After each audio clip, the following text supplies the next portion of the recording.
If you're not sick or poor, what does Jesus have to do with you? Is religion really just a crutch for weak-minded people? Or is there something more? In this 5-week series, you can find answers to the question, what is the good news for the person who has everything?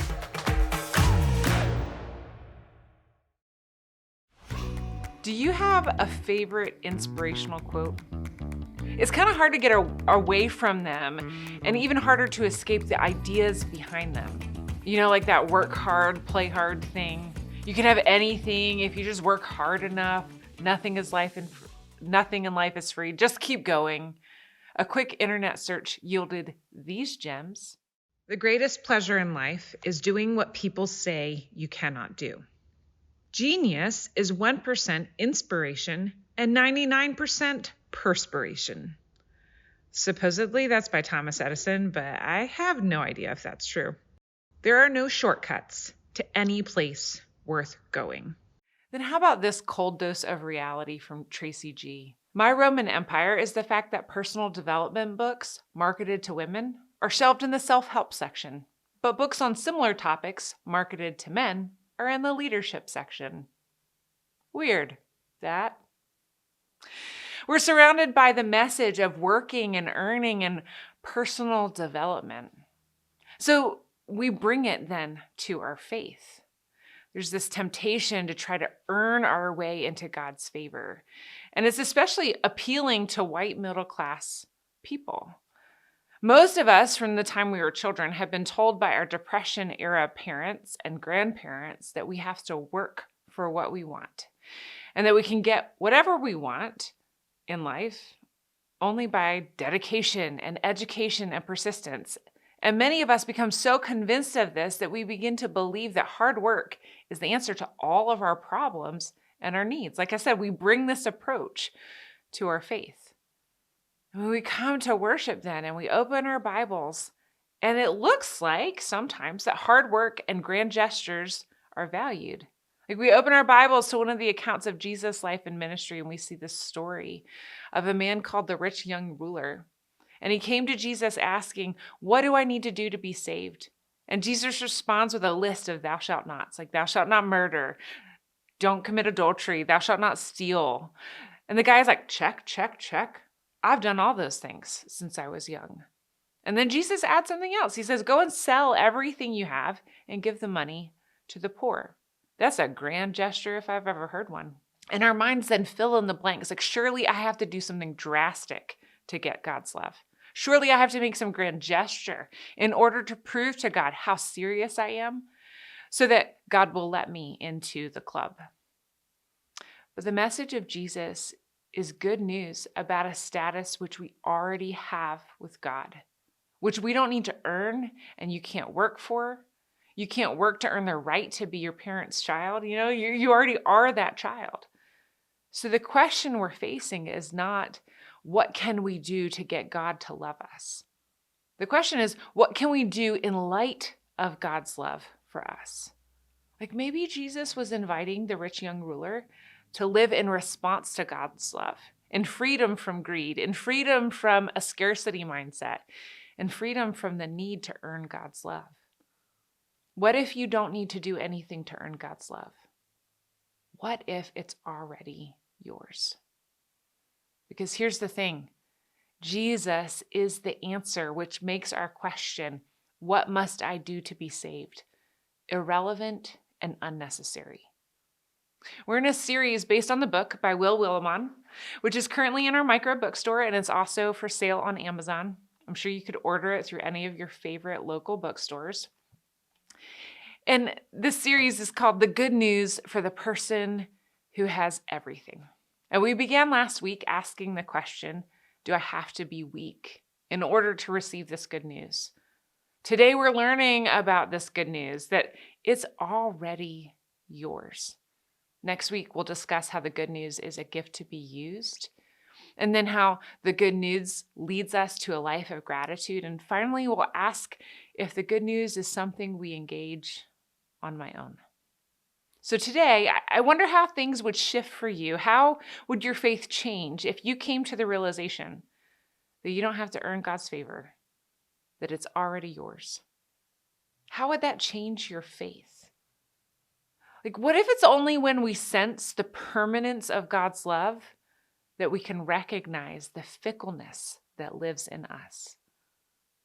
What if it's only when we sense the truth in God that we can see the falsehood in ourselves?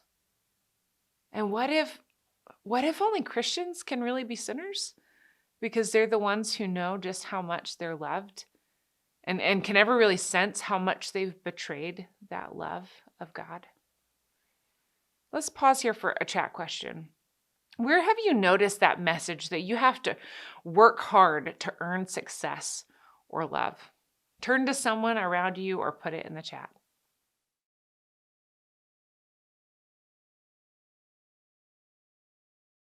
This message of hard work to earn things is all over the place. So let's look at a story that Jesus told that demonstrates the counterpoint, that shows us that God's love is already yours. We're going to look at the parable of the two sons. In Luke's account of Jesus' life and ministry, he records Jesus telling this story. To illustrate the point further, Jesus told them the story. A man had two sons. The younger son told his father, "I want my share of your estate now, before you die." So his father agreed to divide his wealth between his sons. And a few days later, this younger son packed all his belongings and moved to a distant land. And there he wasted all his money in wild living. About the time his money ran out, a great famine swept over the land, and he began to starve. He persuaded a local farmer to hire him, and the man sent him into his fields to feed the pigs. The young man became so hungry that even the pods he was feeding the pigs looked good to him. But no one gave him anything. Now, there's some important context here. When the son asks for his inheritance before his father dies, he's essentially saying, your money is more important to me than our relationship. And I'm ready to call it. I don't mind if I consider you dead from here on out. And then second, he went out and wasted all of his money. He was completely irresponsible. He had a ton of resources and he blew through it all. And then third, we don't really have an equivalent thing in our culture. We don't really have things that are taboo. So it's hard for us to understand the significance of the pigs that this son is feeding. This is shameful work. It's disgraceful. It's dirty. When he finally came to his senses, he came to himself. He said to himself, at home, even the hired servants have food enough to spare, and here I am dying of hunger. I will go home to my father and say, Father, I have sinned against both heaven and you, and I am no longer worthy of being called your son. Please take me on as a hired servant. So he returned home to his father. When he came to his senses, he came to himself.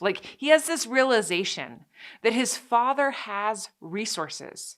He recognizes that being a servant under his father's care and protection would be a better circumstance than where he's at right then.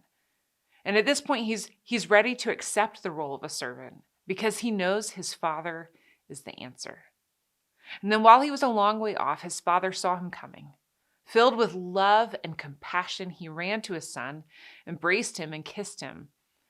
His son said to him, Father, I have sinned against both heaven and you, and I am no longer worthy of being called your son. But his father said to the servants, Quick, bring the finest robe in the house and put it on him. Get a ring for his finger and sandals for his feet, and kill the calf we have been fattening. We must celebrate with a feast, for this son of mine was dead and has now returned to life. He was lost, but now he is found. So the party began. The son came to himself, remembering his father's resources. Now the boy already had access to those resources as his father's son. He just hadn't been living like it. And now the son is ready to make amends, but the father runs out and meets him, leading with love. The father is far more interested in finally having his son back home than he is concerned with getting his son down on his knees in confession.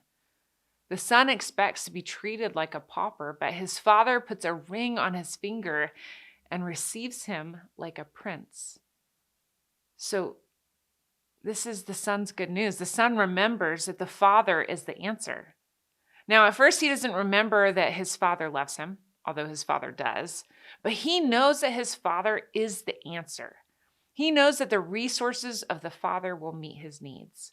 And second, the son senses his problem. He recognizes the fact that he's living more like a homeless pig than a son of his father. And finally, the son repents and turns toward home, finding that his father's love is deeper and more gracious than he ever imagined. Even though the son clearly has problems, the beginning of the story is realizing he already has the answer. The love of the father is already his. The position of son is already his. He didn't have to earn his father's love. And you don't have to earn God's love. It's already yours. If your life has obvious problems, Jesus is the answer, and he already loves you. And if your life is pretty good, Jesus is the answer, and he already loves you. And in either case, there's still an invitation for you to respond. The younger son had obvious problems and found that his father was the answer. He responds to his father's love by returning home and celebrating with his father. Now, the older son is experiencing his brother's return in a very different way. Meanwhile, the older son was in the fields working. When he returned home, he heard music and dancing in the house, and he asked one of the servants what was going on. "Your brother is back," he was told, "and your father has killed the fattened calf. We are celebrating because of his safe return." The older brother was angry and wouldn't go in. His father came out and begged him, but he replied, "All these years I've slaved for you and never once refused to do a single thing you told me to do. And in all that time, you never gave me even one young goat for a feast with my friends. Yet when this son of yours comes back after squandering your money on prostitutes, you celebrate by killing the fattened calf." The older brother's life was pretty good. He never left home. He shared in all of the material comfort of his father's estate. And he still had an opportunity to respond. And his father said to him, "Look, dear son, you've always stayed by me, and everything I have is yours. We had to celebrate this happy day, for your brother was dead and has come back to life. He was lost, but now he's found." The younger son had obvious problems, and his father was the answer, and he already loved him. And the older son's life was pretty good, and his father was the answer, and he already loved him. Let's take a moment for another chat question. Take a moment just to reflect on the story of the two sons. What character do you resonate with most?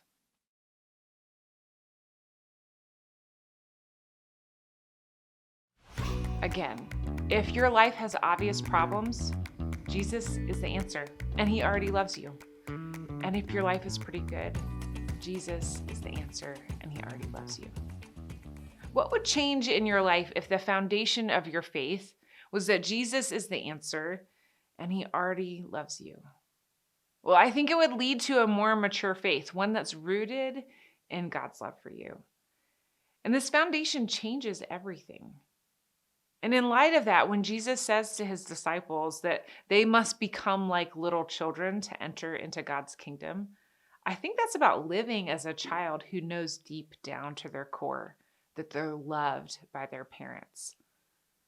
Because you're not going to have a mature faith if you're not completely rooted in, grounded in God's love for you. So let's talk about immature versus mature faith. We're going to start with polarized thinking versus perspective taking. Polarized thinking is about not being stuck in either or, where things are either right or they're wrong and there's no in between. On the outside, this can look very confident, like we know the things. But inside, this way of thinking hides doubts. On the outside, it looks like having all the answers, but on the inside, there's this intolerance for not knowing things yet, which makes it difficult or impossible to learn new things. Perspective taking, on the other hand, is part of a faith that's so rooted in God's love that it's not threatened to consider other possibilities. This mature faith isn't threatened by things being nuanced and complicated and messy. This faith is willing to learn by considering other ideas, by stepping back to evaluate its own claims. And this is crucial because the reality is that life is messy. Life has hardships. Life will throw you curveballs that will disrupt the sense you've made out of life. And if you're not able to incorporate new information, to consider other ways of living out your faith, there's a good chance that something will break where it can't bend. And second, formulaic thinking versus freedom. Formulaic thinking is like saying A plus B equals C every time, no exceptions. So if I give a certain amount of money to the church and then I pray, then God will bless me beyond measure every time, no exceptions. And the problem of this way of thinking is twofold, at least. One, it's often weaponized in high control religious settings to manipulate folks into giving more than they can really afford, with the expectation that God will bless them in return. And two, miracles become not strange, unexpected, divine interventions into the pain of the world, but expected and bargained for rewards for saying the right things and believing the right ways. It turns miracles into magic. This is a way of forcing God's hand to do what you want God to do. That's not a relationship based on love and trust. It's honestly kind of selfish and self-serving. I do this and God does this. And freedom is the flip side of that. Out of a strong sense of God's love for us, we experience freedom from fear, knowing that God loves us even when we make mistakes. So then we try to do the right thing, not because we're afraid of getting in trouble, but because we've experienced abiding love and we want to share that with other people. This is freedom to be misunderstood, like to recognize that you're not going to be able to do and act and say just the right thing all of the time so that people understand you. Sometimes they're going to not understand. Sometimes they're going to misinterpret you. Sometimes they'll be offended. And as long as we're rooted in God's love for us, we're able to tolerate that experience. And third, certainty in a person versus faith that embraces questions. Certainty is about looking to someone, like a contemporary person, someone we can reach out and touch to be the answer button. This could be a well-meaning pastor, or they could be a cult leader. This person could be your parent, or they could be a predator. But this is about giving up your agency, your own sense of responsibility, your critical thinking, and letting someone else tell you how to think and what to believe. And on the flip side, a mature faith is one that embraces questions. Like we like to say here at Sycamore Creek that you don't have to check your brains at the door. We embrace question asking and curiosity as a way of approaching each other, the world, and our faith. And this is because we rest in the love of God, the relationship we have with God, and not the things that we believe with our mind. We recognize that part of a mature faith is learning to live without firm assurances, without all of our questions being answered, without everything being nailed down. We can embrace those questions. And as a bonus, mature faith involves freedom to be gracious and giving. We don't live with a scarcity mindset. We know that God's love is so abundant, and so we live and love abundantly. We're concerned with the welfare of other people, looking out for each other. Maybe there are times that our faith starts with what's in it for me, but that's not where we end. We move from that I to you. So let's pause here for another chat question. Where has your faith allowed you to be more gracious and giving?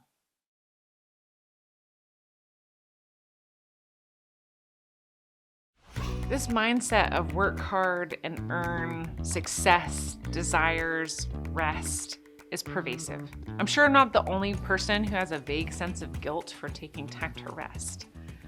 So this is our good news. You don't have to do anything special for God to want to have a relationship with you. You don't have to work hard to convince Jesus to go the extra mile for you. You don't have to earn God's love. It's already yours. The younger son in the story from Luke's gospel, he realized this. He remembers that the Father is the answer, and then he confronts his problem. The son repents and turns toward home, finding that his Father's love is deeper and more gracious than he ever imagined. And it's already his. So this is our good news. If your life has obvious problems, Jesus is the answer, and he already loves you. And if your life is pretty good, Jesus is the answer, and he already loves you. No matter where you're at today, Whether your life is falling apart around you or you feel like things are going pretty well, God loves you so much. And you don't have to earn or work for it. That love is already yours. And there's an invitation to grow in gratitude and compassion and love in response to God's love for you. Jesus is the answer, and he already loves you.